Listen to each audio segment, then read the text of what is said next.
Israël, Monsieur Ahmed Mahmoud, qui est journaliste. Bonjour. Bonjour, madame. Alors, pourquoi les États-Unis ont-ils choisi de cibler spécifiquement les capacités de surveillance et de renseignement iraniennes?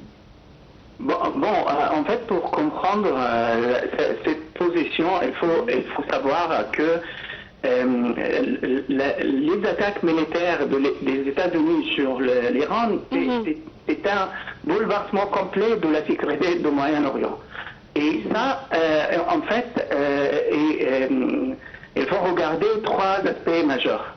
Premièrement, la nouvelle stratégie américaine qui est la pression maximale. Donc les frappes américaines actuelles ne sont pas juste des représailles, mais c'est une essaye de prendre les rangs aveugles en visant les systèmes de communication et les radars. Et est-ce qu'il s'agit du début d'une stratégie de pression assez forte sur l'Iran? Mais bien sûr, mais là, les États-Unis veulent empêcher les militaires iraniens de coordonner une défense efficace. Et le but, c'est de forcer l'Iran à choisir entre deux options difficiles. Soit entrer dans une guerre ouverte qu'il perdra militairement, soit accepter de voir sa puissance diminuer petit à petit. C'est vraiment bizarre parce que les frappes continuent et les négociations aussi continuent. Comment vous voyez cette situation? Non, mais c'est pas du tout bizarre, mais c'est juste, les négociations quand même aident les États-Unis d'avoir un petit peu de temps pour repositionner sur la question même de guerre. Et est-ce que cette opération modifie l'équilibre stratégique dans le Golfe et au Moyen-Orient? Non, je ne pense pas qu'il y a un équilibre.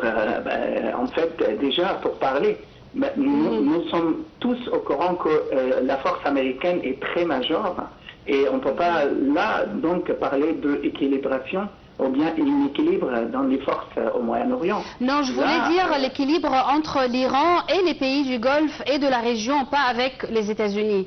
Même, il faut pas calculer les forces au Moyen-Orient sans avoir les États-Unis ailleurs de cette équilibration. Mais de toute façon, désolé parce que je m'entends en fait quand je parle. Il faut voir ça parce que ça me confuse de parler. Donc là, il faut juste savoir que cette guerre, c'est justement entre l'Iran et les États-Unis pour faire un changement de système complet de sécurité au Moyen-Orient pour contrôler l'économie à cette région-là.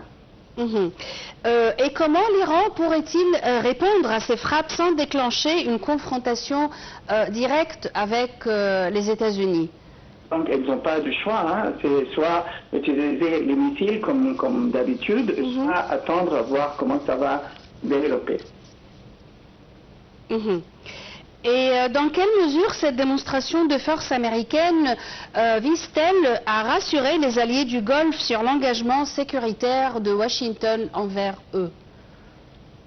Ça c'est une question difficile. En fait, il n'y a même pas une réponse idéale pour ça parce que le temps que l'Iran a des capacités d'envoyer des missiles ou bien des comment on dit, des avions sans... Les drones? Oui, exactement. Donc là, on ne peut pas garantir une sécurité totale pour les pays de Golfe parce qu'ils peuvent frapper là. Donc la question pour rassurer la sécurité, c'est de couper complètement la vision pour l'Iran de voir la région avec les radars et systèmes communicatifs. Et d'après vous, comment la crise de la fermeture du détroit d'Ormuz va affecter plus la région et le monde entier?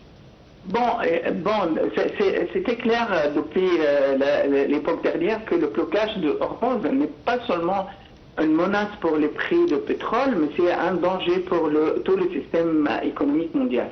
déjà l'inflation et la récession, parce que si Hormuz reste fermé, les entreprises mondiales auront peur de manquer des matières premières. Ils stockeront plus, ce qui coûtera très cher et augmentera l'inflation partout dans le monde. Et aussi, cette crise accélère la construction des routes alternatives, comme des chemins de fer ou de nouveaux pipelines pour éviter de dépendre de Hormuz.